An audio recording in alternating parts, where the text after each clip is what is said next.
I'm in Jumeirah Beach waiting for the sunset.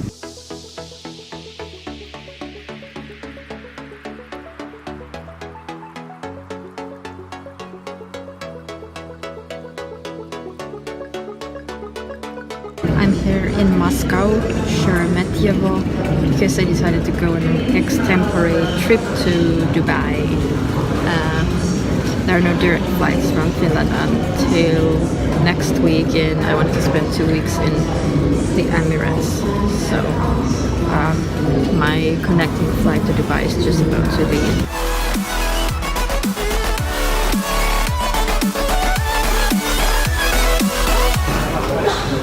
I'm in Dubai. I arrived in Dubai late last night. I was at the hotel around 2 a.m. and this morning I slept late because I missed breakfast. I had to go downtown for some food and I decided to come to this place.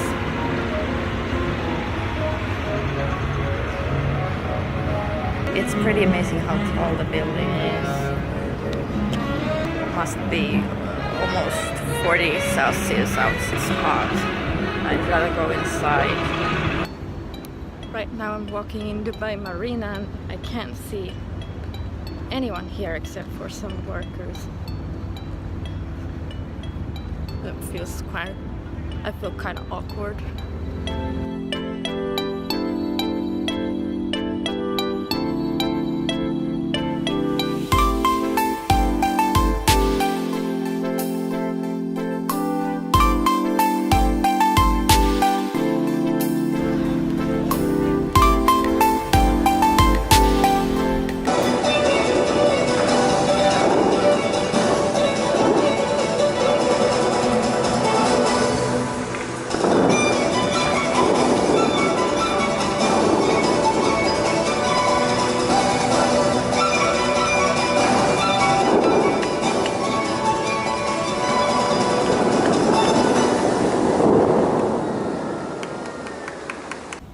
So I just drove all the way from Dubai to al-Khaimah and finally arrived at my hotel. This is the bathroom. Everything looks nice and clean. The shower.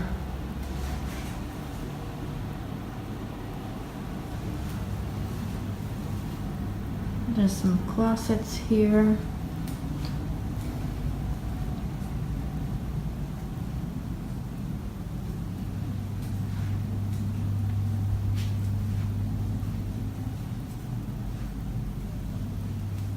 Let's see.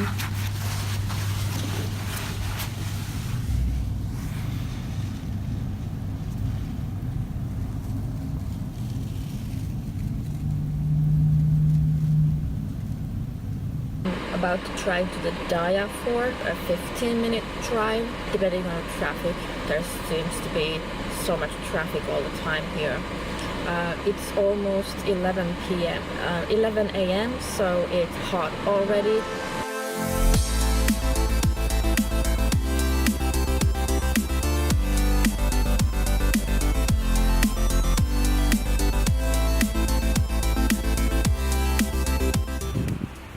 So I'm at the Daya rest house. I just parked my car and I'm about to embark on a journey up the hill to see the fortress. Behind me is the mountain range and someday I'm gonna go up the Chabuches mountain. This place has been occupied for at least 5,000 years and 200 years ago this fortress was used to defend from the attack of the British. And this is how it goes. I only have my flip-flops with me. That's where I started. You can see my car behind the palm tree. And these steps goes a zigzag along the hillside. I'm already halfway up. All the things I do for this vlog.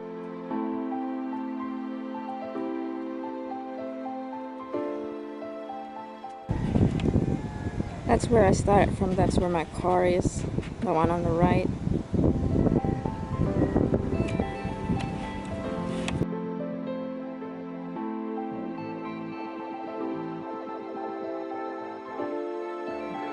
Are the final steps. So here I am at the Daya Fort, about 52 meters above the sea level. I found a nice spot in the shadow to cool off a bit. The views from here are pretty nice.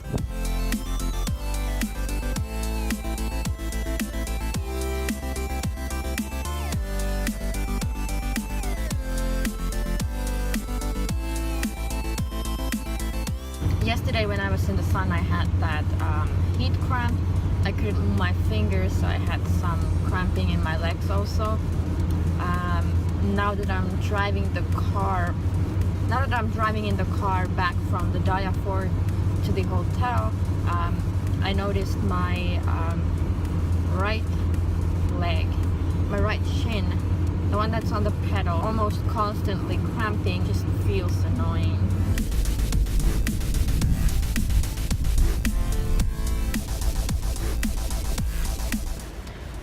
Filling up the tank, you have to get serviced here, and I just gave my debit card to the guy and he asked for my PIN code so I don't have to get out from the car.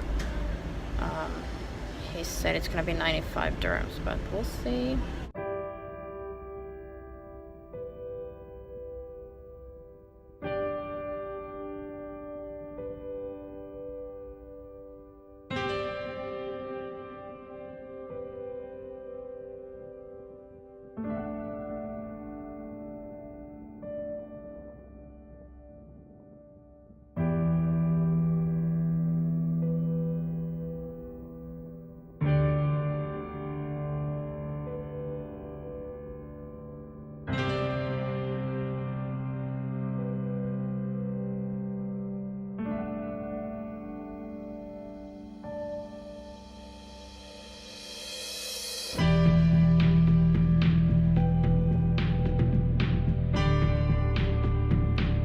So I decided to drive to the top of the the Chase Mountain.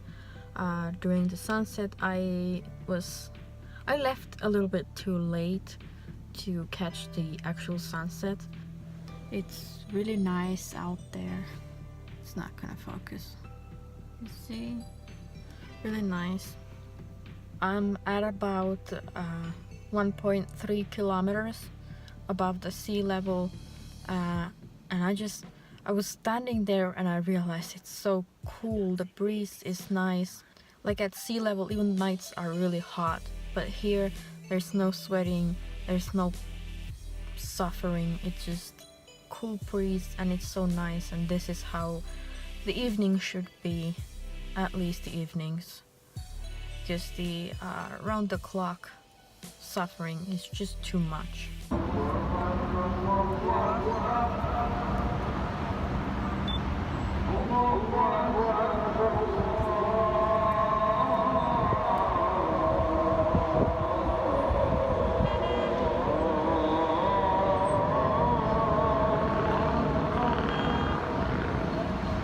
It is so obvious today is Friday noon.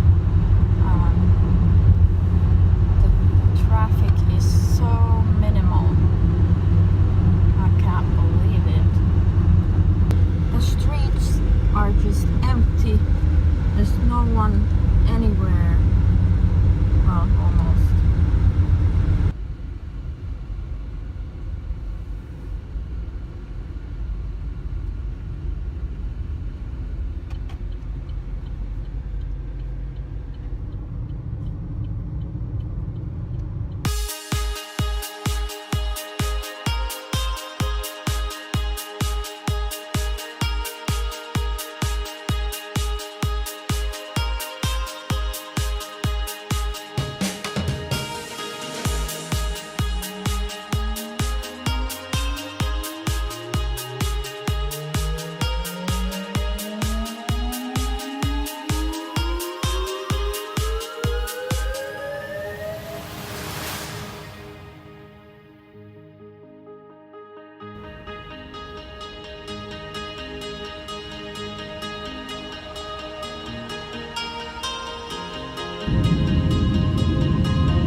I got home yesterday around noon.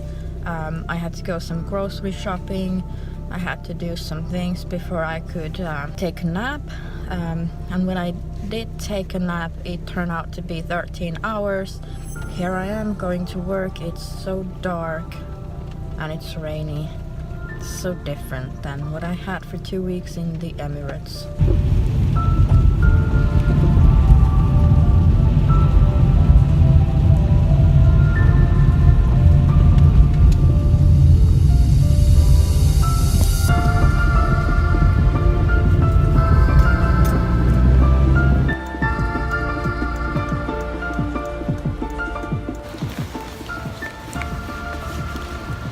I didn't realize I should bring my umbrella, but maybe the North Face will do the trick.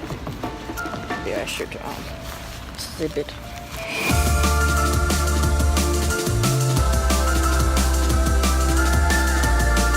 It's 7:47. I'm walking to the train station to catch a train to the hospital in Helsinki, where I'll be having my surgery today.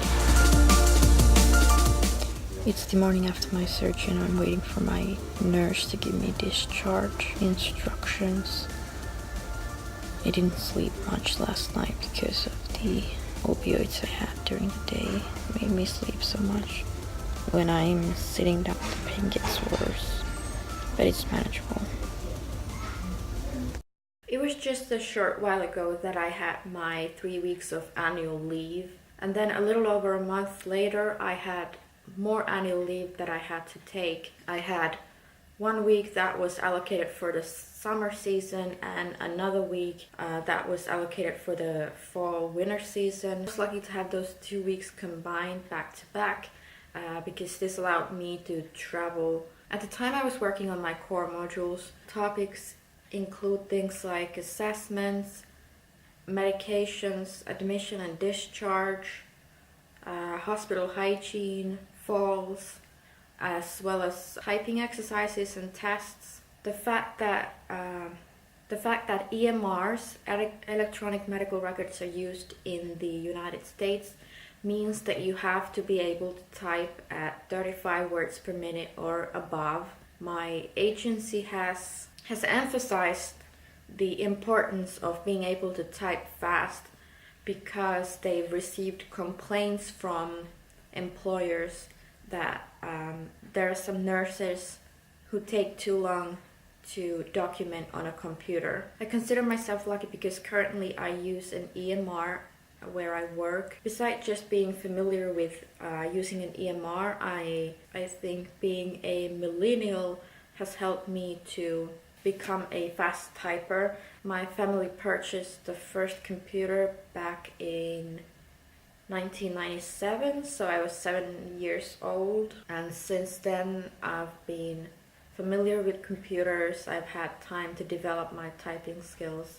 So today I type 75 words per minute at a minimum. Since the requirement is 35 words per minute, I was able to waive this requirement. I didn't have to complete any of those typing exercises. But my advice to anyone using pen and paper to do their documenting and wanting to immigrate to the US is that you develop your typing skills ahead of time before arriving to the US. Nursing is hectic and you don't want documenting to take up a huge chunk of your time.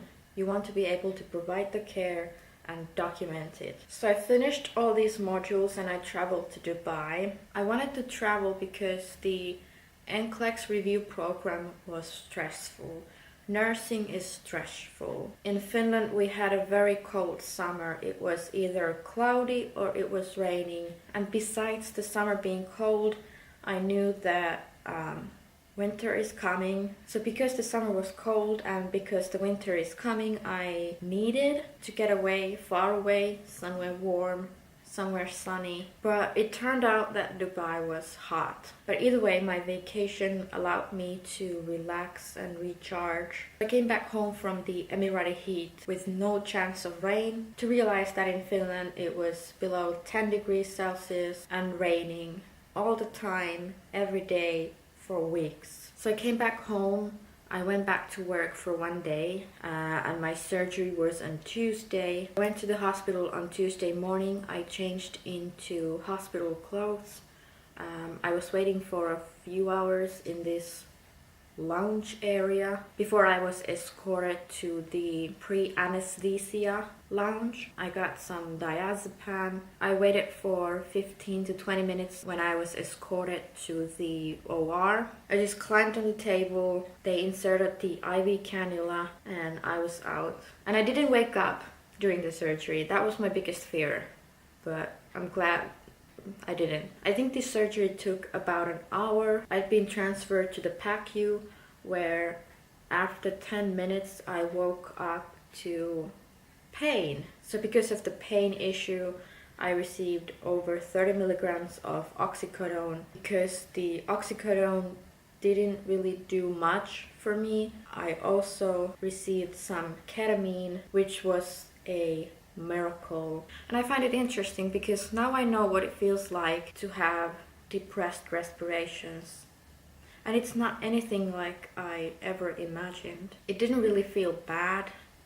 You just noticed that we had planned for a same-day surgery. I had to stay overnight and be discharged in the morning. So I was discharged the following morning, and there weren't a lot of instructions for me. I was just advised to take my pain medications, ibuprofen and paracetamol, but really the only thing I could do was to rest to allow healing. And my surgeon prescribed 2 weeks of medical leave. I'm not sure about other countries, but because we have social insurance here, the doctor has to fill out a government-approved form, select appropriate dates, provide a ICD-10 code. Because I couldn't even sit properly at 2 weeks, my doctor extended my medical leave. The 3 weeks came to an end on a Sunday, and I had 4 days off work as planned. So not counting the 1 day after my vacation and before my surgery, I basically had 5.5 weeks off work. I feel like the older I get, the faster the time moves. Now that I went back to work, it was a Friday. I worked an evening shift. I got home by 8:30 p.m. I was watching some TV, relaxing. 4 hours later, after I had finished my shift, that I started feeling pain in my ankle. But when I decided to get ready for bed, I got up from the couch, and the pain got worse when trying to bear some weight on my right foot. But I decided I'd wait until morning to see if it subsides, when during the night I could at least step on my right foot. Now I couldn't bear any weight on my foot. Taxi driver took me to the ER, and when the doctor had time to look at the x-ray, he said that he cannot see any fracture on my ankle, so that's a good thing. So I suggested, is it maybe like a tendinitis? And he said it could be. So he prescribed 4 days medical leave, so I'm going back to work on Friday again. I feel so stupid about having this happen right now that I got back to work. All these adventures in healthcare made me think about the healthcare costs, the differences between Finland, where we have universal healthcare through social insurance, versus the private healthcare system that is in place in the United States. That 79% of Finns are happy to pay taxes in return to having a great education system, a great healthcare system, and all these other services. Whereas we talk about equality, Americans emphasize freedom, but what kind of freedom is it if you have to be a slave to a debt that you have no control over? I just feel bad for the unfortunate ones, especially because poverty can be inherited from one generation to another. hard work doesn't always mean that you will succeed. The reason why I wanted to have this surgery while I'm still in Finland is because of the healthcare prices. I paid $124 for my surgery, the standard rate of $45 for my overnight stay on the unit. And when I had to extend my medical leave, I paid the standard $37 for the visit at the clinic. And with this ankle issue, I paid the same standard $37 to visit the ER. But when I was in the US, I was hospitalized. A week at the hospital was $56,000. Actually, from the ER visit, I remember I requested pain medication, but had I known that ibuprofen would cost $28, I would have happily withheld. When I can get a package of 100 tablets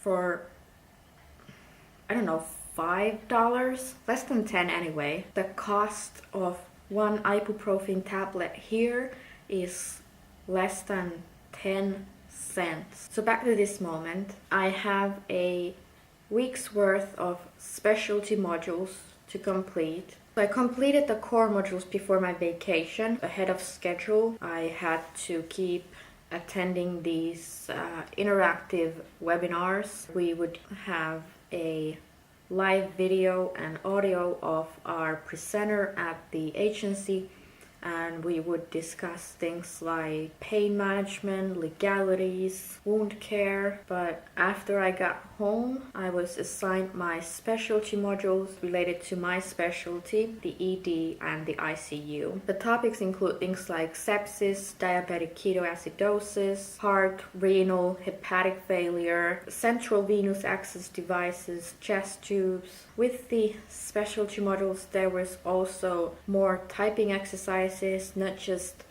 individual letters, but medical words. I completed all of them at the beginning in one go instead of working in little pieces throughout the 5 weeks. And recently I attended an open forum with my agency, and they explained that after I have completed my specialty modules, there won't be any more study materials, at least not for now in my pre-arrival mode. But after completing the final assignments, I will not have anything to do.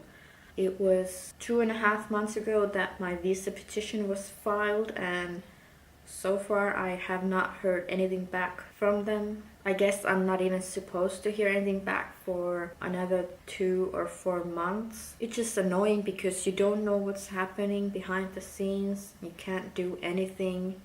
You just have to wait. But I realize some people wait for years and years, so I shouldn't complain. I should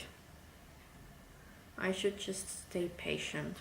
I've also heard that an increasing number of my nursing colleagues have been denied their visa after being asked to provide more information. What my agency clarified is that the reason for these denials is not with the individual himself or herself, but it's with the system that's in place right now. The fact that the Trump administration hasn't appointed leadership in the USCIS is a factor contributing to uncertainty within the USCIS. But at least with my agency, they are more than willing to file the petition again after a few months has passed. I think anyone who has come so far as to have their visa petition filed has been vetted by the agency so meticulously that they trust that this individual will be able to immigrate to the US. And after all, the fact is that there is a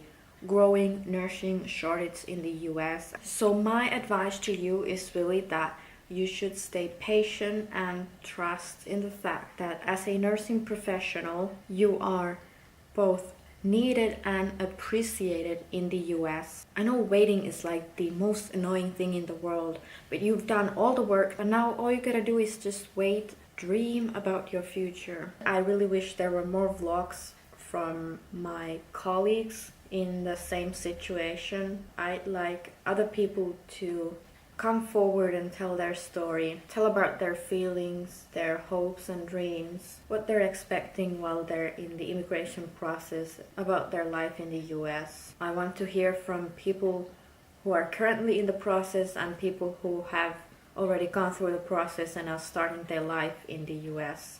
I would like to publish some more videos, something that will be helpful and beneficial for all of you who are watching my vlogs. I have a few topics on my mind that I could talk about in general, but please, if you have any questions, concerns or comments, write them down in the comment section. Please contact me so that I can include things that will be beneficial for others as well. I really hope that all of us will be able to realize our dreams and find whatever we're looking for in the US. To end this vlog, as my grandpa used to say, I'll see you next time unless we go blind.